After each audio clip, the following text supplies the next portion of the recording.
Any questions please.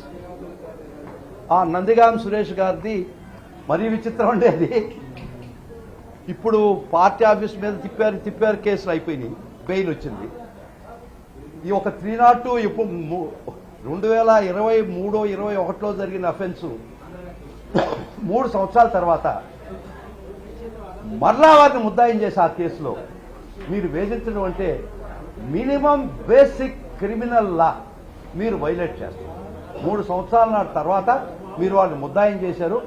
మేము గౌరవ AP high court bail ఇవ్వలేదు, మేము సుప్రీంకోర్టు వారి దగ్గర ఫైల్ చేయడం జరిగింది. 16వ తేదీ అది హీరింగ్కి వస్తుంది. గౌరవ సుప్రీంకోర్టు వారి తీర్పును అనుసరించి వాదిస్తుంది.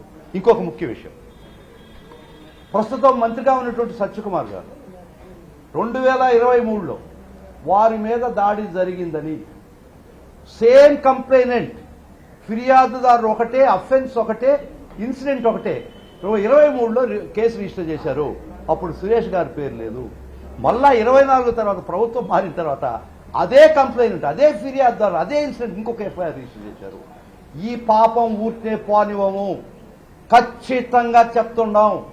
ఈ మల్టిపుల్ ఎఫ్ఐఆర్స్ రిజిస్టర్ చేసినటువంటి ఏ ఎస్హెచ్ఓ కూడా 166 కింద ముద్దాయిలు చేసి కోర్టు వారి దగ్గర మిమ్మల్ని దోషులుగా నిలబెట్టే రోజు చాలా త్వరగా ఉంది.